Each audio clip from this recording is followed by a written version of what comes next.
NCP যে 5 star হোটেলে বিভিন্ন প্রোগ্রাম করে, বিভিন্ন ইফতার মাহফিল করে, আমার মনে হয় সেখান থেকে টাকা বাঁচিয়ে উচিত নাসিরউদ্দিন পাটোয়ারির মতো যারা মানসিকভাবে বিকারগ্রস্ত এদেরকে চিকিৎসা করানো। কারণ ওনার কারণে দেখা গেল অনেক সময় মব সৃষ্টি হয়। আপনি দেখেন সে নিজে এনসিপির এইসব এখনো কর্মকাণ্ড বা তাদের এরকম গাঁজাখুরি গল্পের কারণে বিভিন্ন জায়গায় এনসিপি বিভিন্নভাবে মবের শিকার হচ্ছে। এক সময় তারা বিভিন্ন জায়গায় মব সৃষ্টি করতো, এখন নিজেরাই যে খাল কেটে কুমির আনার মতো তারা নিজেরাই মবের কারিগর ছিল, এখন তারা নিজেরাই মবের শিকার। তো এই ধরনের আসলে নাসিরউদ্দিন পাটোয়ারি যে বাস্তবসম্মত কথা বলেন না, জীবনে যারা ক্যাপ্টেন নির্বাচন করেন নাই, স্কুলে ক্লাস মনিটর নির্বাচন করেন নাই, তারা এখন জাতীয় সংসদে নাকি 150 আসন জিতবে। মানে এই বিষয়টা আসলে অদ্ভুত। অনেকে মনে করতেছে ডাকসুতে কারচুপির মাধ্যমে জিতে এরা পৃথিবী জয় করে ফেলেছে, কিন্তু তারা যে আসলে বোকার স্বর্গে বাস করছে এটি জাতীয় নির্বাচনে প্রমাণ হয়। আজকে এনসিপি যেখানে কোনো নির্বাচনে অংশগ্রহণ করেনি, ভবিষ্যতে তাদের পারফরমেন্স কি হবে এটি একটা গবেষণার বিষয়। ভবিষ্যতে বলে দিবে বাংলাদেশের মানুষ তাদেরকে কিভাবে গ্রহণ করেছে।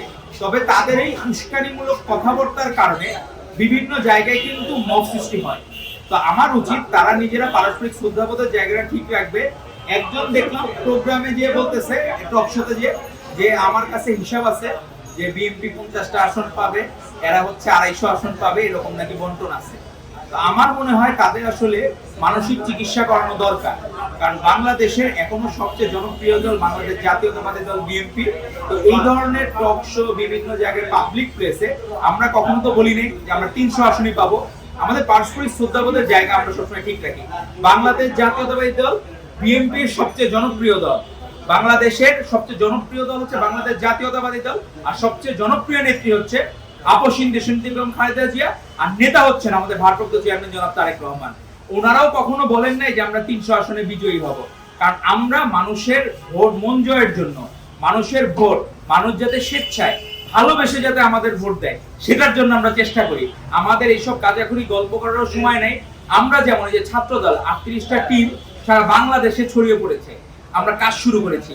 এনসিপি রুট লেভেলে কাজ করার বদলে তারা এখন রুটলেস হয়ে যাচ্ছে, তাদের শিকড় বিচ্ছিন্ন হয়ে যাচ্ছে। আর আমরা কিন্তু শিখরে পৌঁছেও, আমরা সর্বোচ্চ সাফল্যের শিখরে পৌঁছেও কিন্তু আমরা শিখরে যাচ্ছি। কিভাবে জনগণের সাধারণ শিক্ষার্থীদের যারা তরুণ ভোটার এদের মন কিভাবে জয় করব।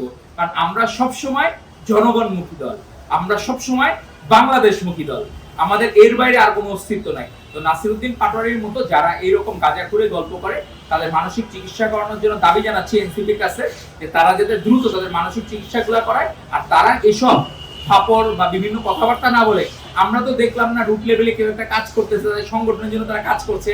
তো আমরা আশা করব তাদের জন্য শুভকামনা থাকবে নতুন রাজনৈতিক দল হিসেবে। কিন্তু তারা যদি পারস্পরিক শ্রদ্ধাবোধের জায়গা নষ্ট করে তাহলে এটি খুব দুঃখজনক হবে।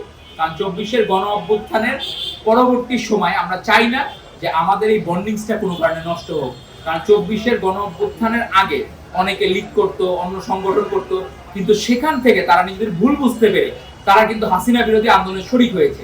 আমরা তাদেরকে অ্যাপ্রিসিয়েট করি, কিন্তু অ্যাপ্রিসিয়েশনের জায়গাটা, পারস্পরিক শ্রদ্ধাবোধের জায়গাটা তারা নষ্ট করছে। তো তাদেরকে আহ্বান করব, আপনারা সুরাজনীতি করুন, আপনারা সুন্দর সুষ্ঠু দ্বারা রাজনীতি করুন, আপনারা জনগণের ভালোবাসা আদায়ের চেষ্টা করুন। এই ধরনের মিথ্যা কথা বানোয়াট কথা বললে কোনো ভোট ব্যাংক বাড়ে না, বরঞ্চ 2-4টা যাও ভোট পাইতে, আর এখন জামানত বাজেয়াপ্ত হবে আপনাদের।